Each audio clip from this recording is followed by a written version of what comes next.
मैं फिर से ये चीज़ें दोहरा नहीं सकूँगा।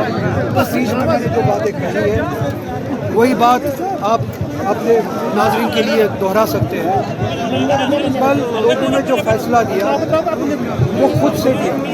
मैंने न किसी पार्टी की मुखालफत की न किसी पार्टी की हिमायत की। मैंने सिर्फ लोगों से ये कहा कि मैं इन हालात में अपनी पार्टी के लिए कैंपेनिंग के लिए नहीं जा सकता। फैसला आपके हाथ में। तो जो चीज़ जिस चीज़ का एहसास मुझे हो रहा था कल बडगाम ने और बडगाम के ज़रिए पूरे कश्मीर ने ये कहा कि वही एहसास जो है वो पूरा कश्मीर करते हैं। तो अभी भी वक्त है, इंट्रोस्पेक्शन करें और इस एक साल के सफ़र पे गौर खोज करें और आवाम की ये बात को समझे और वापस अपने रास्ते पर आए। जिस तरह से उसने कहा कि आगा साहब ने खुदकुशी की है उसका मैंने अपने तकरीर में इस बात का जवाब दिया। मैं एमएलए बनने के लिए परेशान नहीं हूँ और बदकिस्मती है कि उनकी सोच इतनी छोटी है कि इन हालात में भी वो सिर्फ इतना सोच पाते हैं कि कब और कैसे एमएलए बन सके। मैंने पहले ही कहा है कि मैं इस असेंबली में जाना ही नहीं चाहता हूँ। दूसरी बात, ये लड़ाई इस वक्त न सिर्फ ना एमएलए बनने की है, ना एमपी बनने की है, ना इक़्तिदार की। लड़ाई उससे बड़ी है।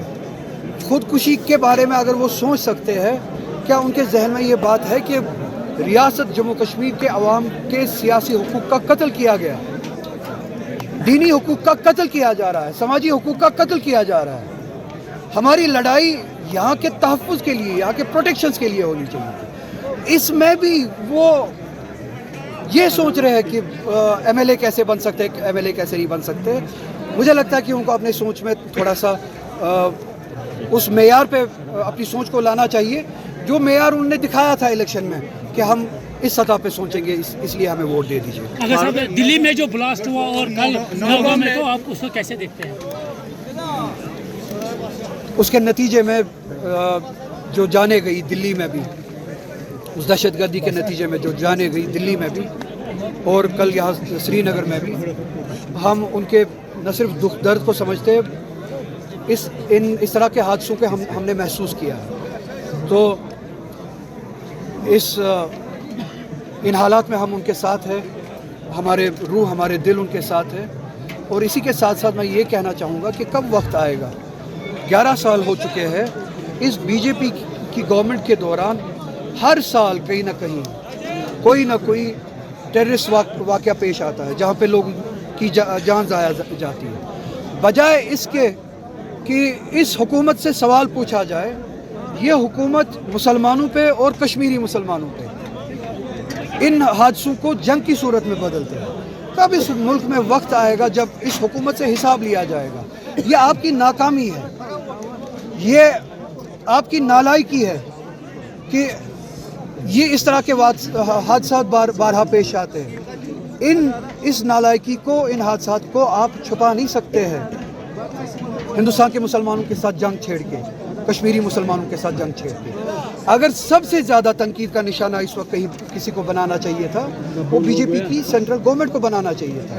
और अगर किसी को इस वक्त रिज़ाइन करना चाहिए था, वो उन तमाम ओहदेदारों को, पॉलिटिकल से लेके नॉन पॉलिटिकल, एडमिनिस्ट्रेशन में, पुलिस में, सिक्योरिटी ग्रिड में, उन सभी को इस्तीफ़ा देना चाहिए था जो इन पोजीशंस पे बैठे हैं, जिनकी जिम्मेदारी हमारा तहफ़्फ़ुज़ है। आगा साहब रिसेंट इलेक्शंस पे आपने जवाब दिया कि मैंने किसी जमात को वोट देने के लिए नहीं कहा था, लेकिन उमर साहब के साथ साथ डॉक्टर फारूक अब्दुल्ला ने भी कहा कि उन्हें तंजीम को जवाब देने की ज़रूरत है। लेकिन दूसरों की रैलीज़ में, जो अपोजिशन जमातें हैं, उनकी रैलीज़ में आपके पोस्टर्स भी देखे गए और उनको एक मुद्दा बनाया गया आपकी बात करने का कि आपने उस तरफ इशारा किया है वोट डालने। पोस्टर्स कब देखे गए? पीडीपी की रैली में या बाकी रैलीज़ में? एंड के दिन बडगाम के लोग कल निकले। उन्होंने न सिर्फ जो मेरी तंजीम के ज़रिए जो बातें हुई और इस आवाम के साथ जो हुआ उस सब का जवाब दिया, बल्कि दूसरी तरफ भी ये जवाब दिया कि ये वोट किन बुनियादों पे कल हो और ये कोई किसी गुमान में ना जाए कि ये जो नतीजा था ये किसी और वजह से था। तो बडगाम ने वो बात कल जाहिर की। अगर लोगों ने वो बात बताने के लिए पोस्टर खड़े किए, उसमें मेरी कहाँ पे गलती है? اگر لوگوں نے نعرے لگائے تو اس میں میری کہاں غلطی؟